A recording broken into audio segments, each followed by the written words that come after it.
प्यारे विद्यार्थियों, आप सभी को मेरा नमस्कार। मैं डॉक्टर नेमीचंद कुमावत, सहायक आचार्य हिंदी विषय, राजकीय महाविद्यालय की आपकी इस बीए पार्ट थर्ड विषय हिंदी साहित्य के प्रथम प्रश्न पत्र की आज की इस ऑनलाइन कक्षा में मैं आप सभी का हार्दिक अभिनंदन और स्वागत करता हूं। प्यारे विद्यार्थियों, पिछली लगभग 20-22 ऑनलाइन कक्षाओं में हमने आपके इस प्रथम प्रश्न पत्र में जो पाठ्यक्रम हैं आधुनिक हिंदी साहित्य का इतिहास, भारतेंदु युग, द्विवेदी युग, छायावाद, प्रगतिवाद, प्रयोगवाद, नई कविता, इन सभी काव्य धाराओं के प्रमुख कवि और काव्य प्रवृत्तियों पर विस्तार से चर्चा की है, जिस पर आपके जो प्रश्न बनता है मुख्य परीक्षा में वो 12 अंकों का प्रश्न बनता है। साथ ही रस संप्रदाय से जुड़े हुए रस निष्पत्ति और रस के प्रमुख अवयवों पर हमने विस्तार से चर्चा की है। और पिछली 2 ऑनलाइन कक्षाओं में हमने आपके जो पाठ्य पुस्तक हैं आधुनिक काव्य संग्रह, उसके प्रथम अध्याय को हमने लिया था, जो अयोध्या सिंह उपाध्याय हरिऔध पहला अध्याय है। और इनकी 2-3 कविताएं आपके पाठ्यक्रम में हैं, जिसमें पहली कविता इंद्र का गर्वहरण कविता को मैंने आरंभ किया था। और अयोध्या सिंह उपाध्याय हरिऔध के कर्तृत्व और व्यक्तित्व पर मैंने विस्तार से चर्चा कर ली है। 2 पेज में मैंने इनका कर्तृत्व और व्यक्तित्व और प्रमुख रचनाएं और खूबियाँ, इन सभी पर मैंने विस्तार से चर्चा की है। और ये इंद्र का गर्वहरण जो आपके पाठ्यक्रम में प्रिय प्रवास जो महाकाव्य है खड़ी कोली हिंदी में लिखा हुआ, इसका 12वां सर्ग आपके यहाँ पूरा का पूरा दिया गया है। तो कृष्ण भगवान द्वारा गोवर्धन पर्वत को जो धारण करने की जो घटना है, पौराणिक घटना, उसको आधार बना करके यहाँ पर ये प्रस्तुत प्रसंग दिया गया है इस पूरे छंद में। तो पिछली 2 ऑनलाइन कक्षाओं में हमने अयोध्या सिंह उपाध्याय हरिऔध के कर्तृत्व और व्यक्तित्व, साथ ही इंद्र का गर्वहरण कविता के 15 पदों को हमने पढ़ लिया है। और आज की ऑनलाइन जो कक्षा है वो 16वें छंद से हम आरंभ करेंगे। तो यहाँ तक जो स्थिति थी ग्वालों का, यानी एक तरह से यादवों का एक जो है दल आकर के कृष्ण भगवान का जो संदेश वाहक उद्धव जो है गोकुल प्रदेश में आता है और उसको चारों ओर से घेर करके सभी गोपियों और सभी ग्वालों ने अपने कृष्ण से जुड़े हुए वृत्तांत और यश गुण गाथाएँ दुख के साथ में वो प्रकट कर रहे थे। तो उन्हीं में से एक जो दल है, एक बार ब्रजमंडल में जो भयानक वर्षा हुई थी, इंद्र भगवान ने प्रकोप देवीय बाधा ब्रजमंडल पे बरसाई थी और उनके इंद्र भगवान के गर्व का, घमंड का जो हरण कृष्ण भगवान ने किया था, उसी प्रसंग को आगे बढ़ाते हुए हम आगे यहाँ पर इस प्रसंग को ले रहे हैं। तो तेज सावन का महीना था, जिसमें तेज मूसलाधार वर्षा हुई थी। चारों ओर ब्रजमंडल में पानी ही पानी हो गया था और जिससे क्या हुआ, एक तरह से बरसात में उदक यानी जल को जो है, जल का नाम रस यथार्थ रखा गया था, क्योंकि जल वर्षण होने के बाद पृथ्वी पर सरसता का वातावरण संचालित हो जाता है। तो देखिए 16वें छंद को हम आरंभ कर रहे हैं और 16वां छंद आपका है, मृतक प्राय हुई तृणराजी। मृतक प्राय यानी यहाँ पर कहने का तात्पर्य है जो बिना वर्षा के, बिना जल के, जो तृणराजीवी यानी तृण घास पात छोटे छोटे पेड़ पौधे जो मृत प्राय हो गए थे, मुरझा गए थे बिना वर्षा के, सलील से फिर जीवित हो गई और वो घास पात सारी जड़ी बूटियाँ जो है वर्षा के जल से पुनः जीवित हो गई हैं। फिर सुजीवन जीवन को मिला, यानी अच्छा जीवन जो है वो मृत प्राय हो रही, मरणासन स्थिति में जो घास पात मुरझा गई थी उनको पुनः जीवन मिला, जीवन दान मिला, यानी जल को एक तरह से जीवन कहा गया है। बुद्ध ने जीवन क्यों उसको कहे, यानी बुद्ध यानी बुद्धिमान लोग, ज्ञानी लोग, विद्वान लोग ने जीवन क्यों उसको कहे, अर्थात जल को फिर जीवन कहें, तो ये उचित ही है, ये औचित्यपूर्ण है, ये सार्थक है। जल ही जीवन है, अर्थात बिना जल के जीवन का अस्तित्व नहीं रह सकता, इसलिए जल को जीवन कहा गया है विद्वान लोगों के द्वारा। ये यहाँ पर सार्थक और चरितार्थ हुआ है। अगला 17वां जो छंद है आपके सामने वो है ब्रज धरा यक बार इन्हीं दिनों, यानी ब्रज की धरती एक बार इन्हीं दिनों, क्योंकि जो यादवों का जो दल, गुर्जर यानी ग्वालों का जो दल उद्धव के सामने आकर के जो कृष्ण वृत्तांत से जुड़े हुए जो यश गाथा वो कह रहे हैं, और उनमें से ये प्रसंग है कि एक बार ऐसे ही सावन के महीने में ब्रज की धरती पर ऐसी ही एक घटना घटित हुई थी। पतित थी दुख वारिधि में हुई, यानी पतित थी गिरी हुई दुख रूपी वारिधि सागर, दुख रूपी सागर में ब्रजमंडल एक तरह से डूबा हुआ था, गिरा हुआ था। पर उसे अवलंब था मिला ब्रज विभूषण के भुज पौध का, पर उसे अवलंब यानी सहारा, अवलंबन था मिला ब्रज विभूषण यानी ब्रज के जो आभूषण है, ब्रज की जो शोभा है, कृष्ण भगवान की भुज पौध यानी भुजा रूपी पौध का एक बार सहारा मिला। तो भुज रूपी पौध रूपक अलंकार है, और ब्रज विभूषण यानी ब्रज के जो आभूषण शोभा है यहाँ पर रूपक अलंकार है। और दुख वारिधि यानी दुख रूपी सागर में एक बार ब्रज की धरती डूबी हुई थी, और उसका उद्धार कृष्ण भगवान ने अपने भुजा रूपी पौध यानी नाव के सहारे किया था। 17वें छंद के बाद में हम बढ़ते हैं 18वां छंद जो आपके हैं 18वां पद, वो देखिए। दिवस एक प्रभंजन का हुआ, अर्थात एक दिन आंधी तूफान, प्रभंजन यानी तेज हवा चलना, आंधी तूफान का एक साथ समा बंधा था। अति प्रकोप घटा नभ में गिरी, यानी तेज भयंकर प्रकोप यानी देवीय बाधा को जन्म देने वाली घटाएं, अन्य बादलों का जमघट आकाश में छा गया, यानी ब्रज मंडल के ऊपर तेज प्रकोप बादलों का बढ़ने लगा। बहु भयावह गाढ़ मसी समा, यानी बादलों का जमघट बड़ा डरावना और भयानक था। गाढ़ यानी गहरा, घना, मसी यानी शाही, समा यानी समान, अर्थात काली शाही के समान बादल परत दर परत ब्रजमंडल में आकर के जमते रहे।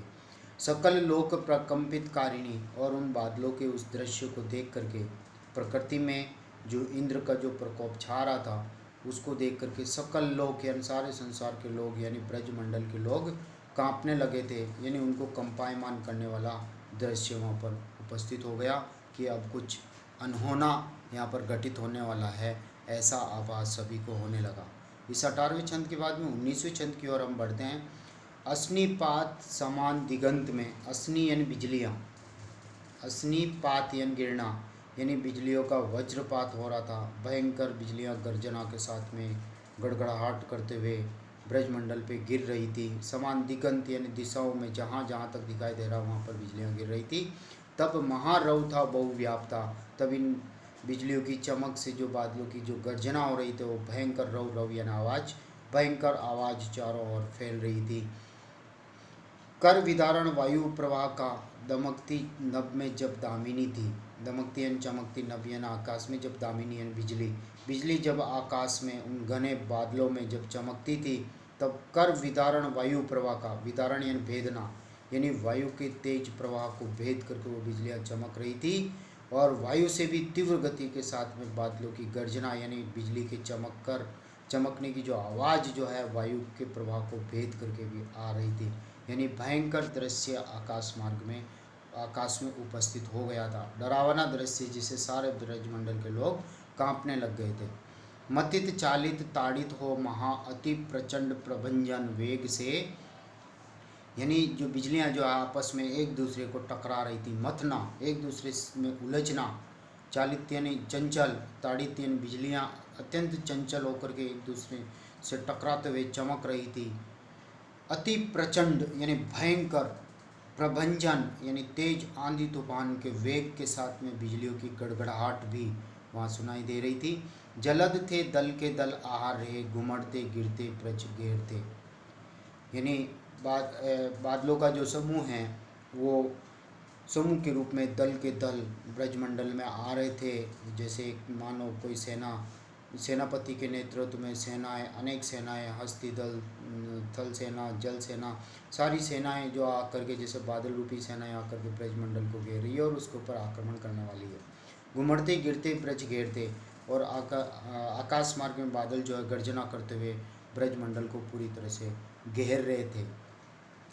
प्यारे विद्यार्थियों, ये प्रत्येक पेज के नीचे जो है कठिन शब्दार्थ भी दिए हुए हैं, आप इनको भी अच्छी तरह से देख सकते हैं और सरलता से समझ सकते हैं। बीच बीच में मैंने कुछ कठिन शब्दों का अर्थ भी यहाँ पर लिख रखे हैं आपकी सुविधा के लिए। साथ ही हम अगले 21वें पद की ओर बढ़ते हैं। तरल तोयदी तुंग तरंग से, तरल तरल सॉरी तरल तोयदी तुंग तरंग से। देखिए इस पंक्ति का अर्थ, इस पंक्ति का अर्थ है तरल तोयदी तुंग तरंग से निविड़ निरद थे गिर घूमते। यानी यहाँ पर निविड़ यानी घोंसला बनाना, झुंड के रूप में आना, निरद यानी बादल थे गिर घूमते, यानी बादल जो है एक तरह से झुंड के झुंड रूप में आकर के ब्रजमंडल को ही अपना घर बना करके यही रहने लग गए, यानी निवास करने लगे। परत दर परत जो है ब्रजमंडल के आकाश को वो बादल घेर चुके थे। ऐसा लग रहा था तरल तोयदी तुंग तरंग से, उपमा अलंकार है यहाँ पर। तरल तोयदी यानी सागर, तुंग यानी ऊंची ऊंची, तरंग यानी लहरें, यानी तेज ऊंची ऊंची उड़ती हुई सागर की तेज लहरों के समान मानो बादल झुंड के झुंड रूप में आकर के ब्रजमंडल को घेर चुके थे। उपमा अलंकार। प्रबल हो जिनकी बढ़ती रही असितता घनता रौकारिता, यानी उनकी प्रबलता, उनकी ताकत, उनकी शक्ति बादलों की लगातार बढ़ती जा रही थी। असितता यानी उनकी कालिमा लगातार बढ़ती जा रही थी। घनता गन्ने रूप में परत दर परत बादल जमते जा रहे थे। साथ ही उसमें बिजलियां चमक रही थी और बादल जो है तेज गर्जना कर रहे थे। रव यानी आवाज, कारिता रवकारिता यानी तेज गर्जना करते हुए बादल ब्रजमंडल में परत दर परत जमते जा रहे थे, यानी प्रलय काल का समय वहाँ पर उपस्थित हो गया था। प्यारे विद्यार्थियों, इस 21वें पद के बाद में हम 22वें छंद की ओर बढ़ रहे हैं और 22वां छंद है उपजती उस काल प्रतीति थी। उपजती यानी पैदा होना, जन्म लेना, प्रतीत होना, आभास होना। उस समय के दृश्य को देख करके सबको ऐसा लगने लगा, उस काल यानी उस समय, प्रतीति थी यानी विश्वास हो रहा था, प्रलय के घन आप ब्रज में गिरे। प्रलय हम बोलते हैं क्रांति को, और प्रलय का तात्पर्य होता है उलटफेर, बदलाव, कुछ अनहोनी घटित होने का संकेत। यानी प्रलय के घन आप ब्रज में गिरे, गगन मंडल में अथवा जमे, सजल कज्जल की गिरी कोटिस, अर्थात कहने का तात्पर्य प्रलय के बादल जो है ब्रजमंडल में आकर के ब्रजभूमि को चारों ओर से घेर चुके थे। गगन मंडल में अथवा जमे, ऐसा लग रहा था गगन मंडल यानी आकाश मंडल में, अथवा आकर के वो जम गए, अपना घर बना चुके हैं। सजल कज्जल के गिरी कोटिस, और उनको उपमा दी गई है मानो जलयुक्त काजल के, कज्जल यानी काजल, सजल यानी जलयुक्त, गिरी यानी पर्वत, कोटिस यानी करोड़ों, अर्थात करोड़ों काजल के जलयुक्त पर्वत मांगो मानो ब्रजमंडल के आकाश में आकर के अपना घर बना चुके हैं। हम 23वें छंद की ओर बढ़ रहे हैं। 23वां छंद आपका है पतित थी ब्रज भू पर हो रही प्रतिगटी उर्दारक दामिनी। उर्दारक, उरियन हृदय, दारक यानी दहलाने वाली, दामिनी यानी बिजली, यानी प्रत्येक क्षण ब्रजमंडल में हृदय को दहलाने वाली बिजलियाँ गर्जना कर रही थी कड़कड़ाहट के साथ। पतित यानी गिर रही थी, ब्रज भू पर हो रही, ब्रज भू यानी ब्रजभूमि पर, यानी कहने का तात्पर्य विनाशकारी दृश्य आकाशमंडल में दिखाई दे रहा था, और बिजलियां जो है उन बादलों के बीच में से चमक चमक करके तेज गर्जना के साथ में हृदय को दहला रही थी, सबको भयभीत कर रही थी। ऐसे थी इतनी गुरु गर्जना, और वो जो गंभीर जो गर्जना, बिजलियों की गड़गड़ाहट थी, बादलों की जो गर्जना थी, वो असहनीय थी, सह न सकता पवी कर्ण भी। और उस तेज भयंकर आवाज़ को पवियन मजबूत, कठोर, कर्ण यानी कान, मजबूत कान भी उस भयंकर आवाज़ को सहन नहीं कर सकते थे। ऐसा दृश्य वहाँ उपस्थित हुआ। 23वें छंद के बाद में हम 24वें छंद की ओर बढ़ रहे हैं। तिमिर की वह वहती प्रभुता बड़ी, सब तमों में था दर्ग देखता। तिमिर की यानी घने अंधेरे की वह प्रभुता, यानी घने अंधेरे का प्रभुत्व लगातार बढ़ता जा रहा था। घना अंधेरा छा गया था आकाश मार्ग में बादलों के आने से, बादलों के जमघट से। सब तमों में था दृग देखता, दृग यानी नेत्र, नेत्र जहाँ जहाँ तक नेत्रों की दृष्टि जा रही थी वहाँ वहाँ तक सारा जो दृश्य है घने अंधेरे में डूबा हुआ था। लग रहा था भयानक डरावना दृश्य आकाश मार्ग में उपस्थित हो गया था, और ये सब इंद्र भगवान का जो गर्व था, जो घमंड था, वही दृश्य आकाश मार्ग में दिखाई दे रहा था। चमकता वर वासर था बना, असितता घनी भद्र कुहू निशा। यहाँ उपमा अलंकार हैं। चमक था, यानी कहने का तात्पर्य सूर्य चमक रहा था। सूर्य के उजाले में जो दिन बिल्कुल उज्जवल था, सबको चारों ओर दिखाई दे रहा था। जो रोशनीमय जो दिन था वह घने बादलों के आकर के ब्रजमंडल में जमने से असितता, असितता यानी कालापन, खनी यानी खान, भाद्र यानी भाद्रपय, कहूँ निशा, यानी ऐसा लगता है कि जैसे वो चमकता हुआ जो दिन था वह दिन इन बादलों के जमघट से भाद्र महीने की घनी काली अंधेरी रात्रि में परिवर्तित हो गया। यह उपमा अलंकार एक तरह से संभावना है, तो उत्प्रेक्षा अलंकार भी हैं। साथ ही हम 25वें छंद की ओर बढ़ रहे हैं। प्रथम बूंद पड़ी ध्वनि बांध के, और आकाश मार्ग में जो बादलों का जो जमघट था और जल वर्षण अब आरंभ होता है। प्रथम बूंद पड़ी ध्वनि बांध के, टप टप की आवाज़ के साथ तड़तड़ाहट तड़तड़ाहट वर्षा की बूंदें गिरती हैं, बड़ी बड़ी मोटी मोटी बूंदें। फिर लगा पड़ने जल वेग से, पहले कम बूंदें गिरी, उसके बाद में लगातार जल वर्षण होने लगा, तेज मूसलाधार वर्षा होने लगी। प्रलय कालिक सर्व समाधि का, प्रलय कालिक यानी प्रलय काल जैसा, उथल पुथल मचा देने वाला, देवीय बाधा या देवीय प्रकोप जैसा सर्व समाचारों और का वातावरण वह दिखाई देने लगा।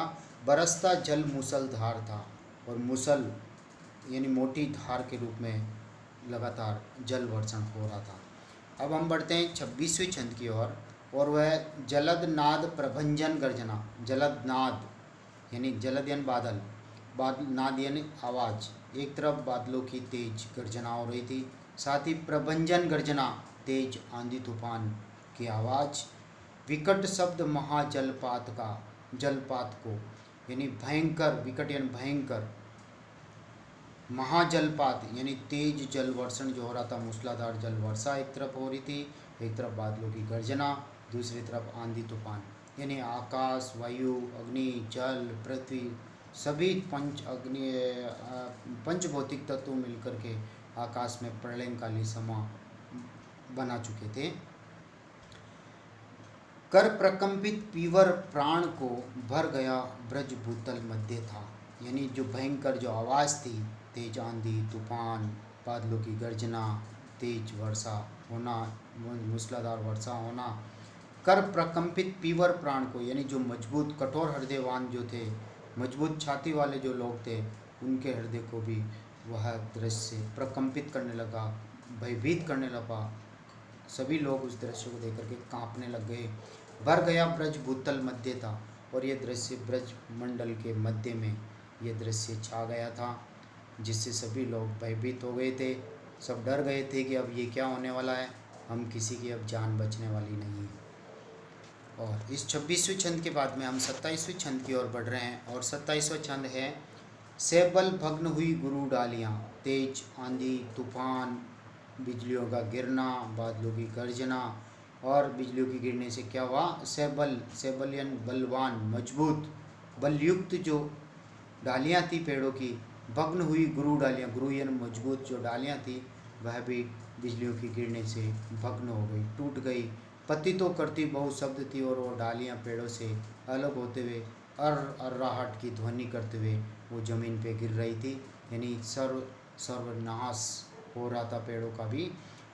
पतन होकर पादप पुंज को क्षण प्रभा करती शतखंड थी, यानी कहने का तात्पर्य जब बड़े बड़े मजबूत पेड़ों की डालियाँ भी जब खंड खंड होकर के, टुकड़े होकर के धरती पर गिर रही थी अर्राहट की ध्वनि के साथ, तो जो छोटे छोटे जो घास पात और पेड़ पौधे थे, क्षण प्रभा यानी बिजली करती शतखंड यानी सैकड़ों टुकड़े उन पादप पुंज को पेड़ पौधों के कर रही थी, घास पात के पतन हो यानी बिजलियाँ गिर गिर के उन घास पात के टुकड़ों को, घास पात के सैकड़ों टुकड़े कर रही थी, यानी सबका सर्वनाश इन बिजलियों ने कर दिया था।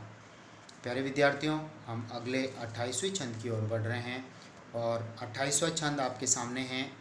देखिए, सदन थे सब खंडित हो रहे, यानी ब्रजमंडल में जो ग्वाले जो रह रहे थे, उनके जो घर थे सब खंडित हो रहे, यानी बिजलियों के गिरने से वो खंड खंड हो गए, वो बिखर गए, चकनाचूर हो गए।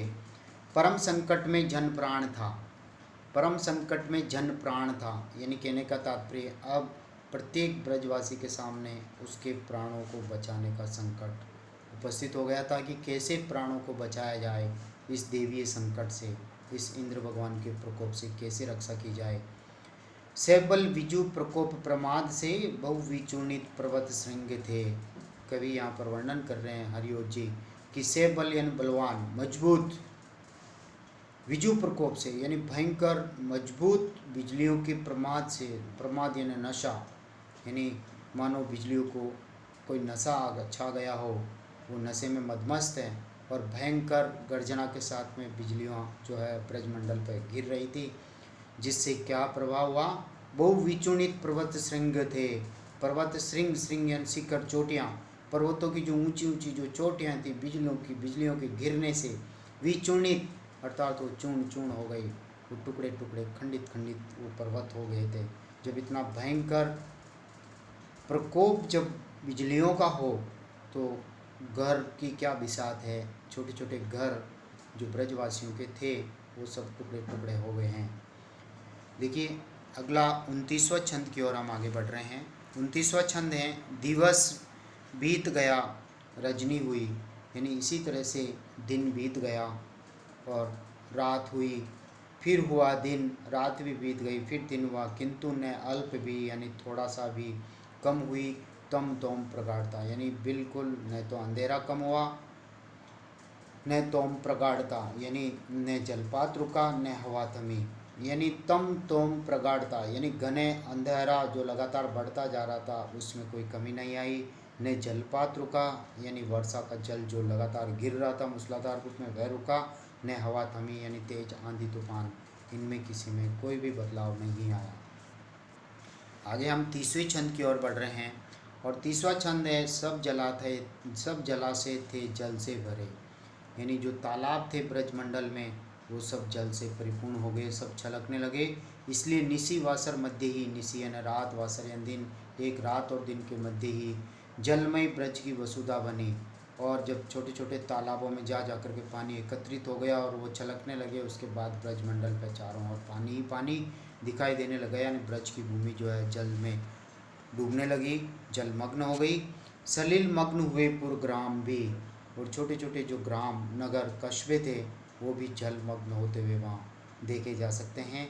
तो ये इंद्र भगवान का प्रकोप था और ये इसलिए हुआ क्योंकि कृष्ण भगवान ने ये कहा कि आप तो गोवर्धन पर्वत की पूजा कीजिए, इंद्र भगवान की पूजा को बंद कर दीजिए। ये एक पौराणिक वृत्तांत है और इंद्र भगवान कुपित हो गए, क्रोधित हो गए और उन्होंने ब्रजमंडल पर प्रलयंकाली बादलों के रूप में उन्होंने भयंकर बाढ़ का हालात वहाँ पर उपस्थित कर दिया। ब्रजभूमि वहाँ पर डूबने लगी थी और कृष्ण भगवान ने अपने प्रभुत्व से उस गोवर्धन पर्वत पर ब्रजवासियों को सुरक्षित पहुँचाया और गोवर्धन पर्वत को अपनी कनिष्ठा उंगली पर उठा करके ब्रजवासियों की रक्षा की थी।